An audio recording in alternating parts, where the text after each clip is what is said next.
Bom, galera, como a gente viu, né, a decisão do Dom Pedro em revogar a Assembleia Constituinte, criar um novo projeto de Constituição, provocou um desentendimento entre parte das elites e o novo imperador, e o Dom Pedro passou a ser visto como autoritário por essa parte da sociedade e tornou-se alvo de críticas e revoltas em diversas partes do território brasileiro, certo?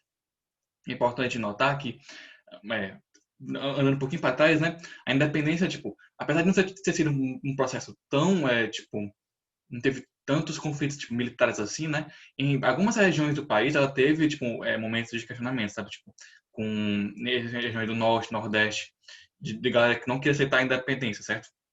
E não queria aceitar a independência, né? E aí teve que ter os como o Brasil não tinha um exército, o Dom Pedro teve que contratar mercenários e tal para influir nessas regiões, né? E acabar com as revoltas, certo? Isso já na independência. E essa decisão do Dom Pedro em colocar os poderes tudo para si e tal, gerou muita insatisfação e muito desentendimento, certo? Tipo, por parte das elites. E isso manifesta de uma forma muito forte aqui no Nordeste, certo?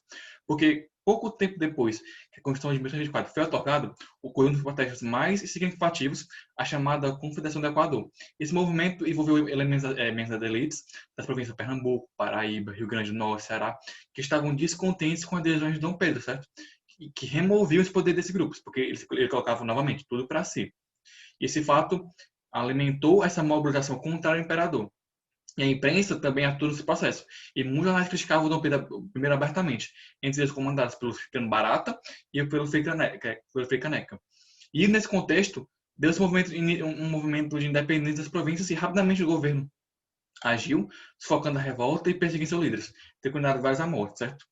Essa Confederação do Equador, ela queria justamente uma liberdade, tipo, ela era inspirada pelos movimentos liberais, não só pelos movimentos liberais da Europa, mas pelo que já acontecia na América Latina mesmo, certo? Lembra, na mesma época que o Brasil estava ficando independente e tal, havia a independência dos vários países que estavam sendo liderados pela Espanha, né? Que estavam sendo colonizados pela Espanha. Argentina, Equador, Colômbia. No caso, o nome Confederação do Equador, ele vem justamente pelo fato de que a Constituição que a Confederação queria, né, que as pessoas queriam, ela vinha de inspiração da Constituição do Equador, que estava sendo a República e tal, já bem à frente nesse processo, né, que era mais democrático e tudo. E, ou seja, eles queriam efetivamente um governo mais democrático, né, de influência liberal mais forte, especialmente que não centralizasse tantas coisas e também que onde os brasileiros tivessem decisões, né, poder de decisão, que não ficassem restrito a portugueses, né, tipo a portugueses e as elites, certo? E o Dom Pedro viu isso, ele agiu, né, e contratou mercenários para acabar com a revolta e tal, matou o Frei Caneca, né, que era um dos líderes mais populares. É interessante porque para você ver como o cara era popular. É, tipo, a corte, né, o império mandou ele ser morto através do estrangulamento, né? Porque era uma forma mais indigna de morrer. Só que o cara tinha tanto influência e era tão bem visto na sociedade, ele era tão popular, que nenhum dos carrascos conseguiu efetivamente, tipo, teve coragem para fazer isso, né?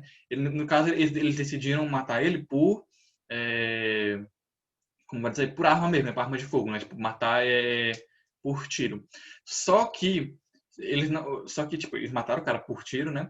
Só que nenhum dos jornais ao redor, os jornais não falaram que eles mataram por tiro, porque se eles falassem isso, se eles mostrassem isso, ia ser claramente um desrespeito à autoridade, à ordem direta do imperador, do império, certo? Ou seja, eles meio que entraram em acordo e mandaram a notícia de que ele tinha sido morto por estrangulamento, quando na verdade ele tinha morto por tiro, certo? Esse movimento, apesar de não ter dado certo, né, apesar de ter falhado e o Império ter vencido, ele mostra claramente um aspecto de insatisfação em relação às decisões que o imperador estava tomando, sabe? Que o imperador estava tomando e a forma de governo o qual o Brasil estava sendo guiado, certo?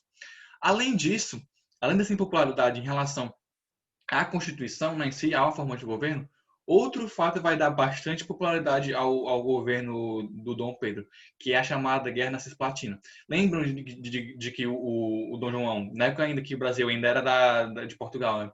Ele invadiu a Cisplatina, ocupou e tal. E isso nunca foi muito aceito pela galera da Cisplatina, certo? E É, porque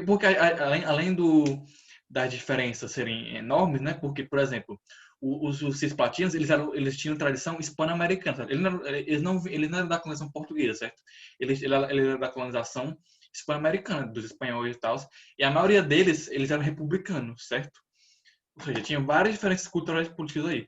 E além disso, a população local ela também demonstrou profunda indignação com a outorga da Constituição de 1824. E aí, em 1825, o Laveja, né, era Laveja, ele declarou a emancipação da região, recebendo o imediato apoio do governo argentino, que ele tinha interesse em a Cisplatina, que ia virar Uruguai, ficasse independente para depois eles dominarem, só que também isso não deu certo. Então eles deram apoio à Cisplatina, né?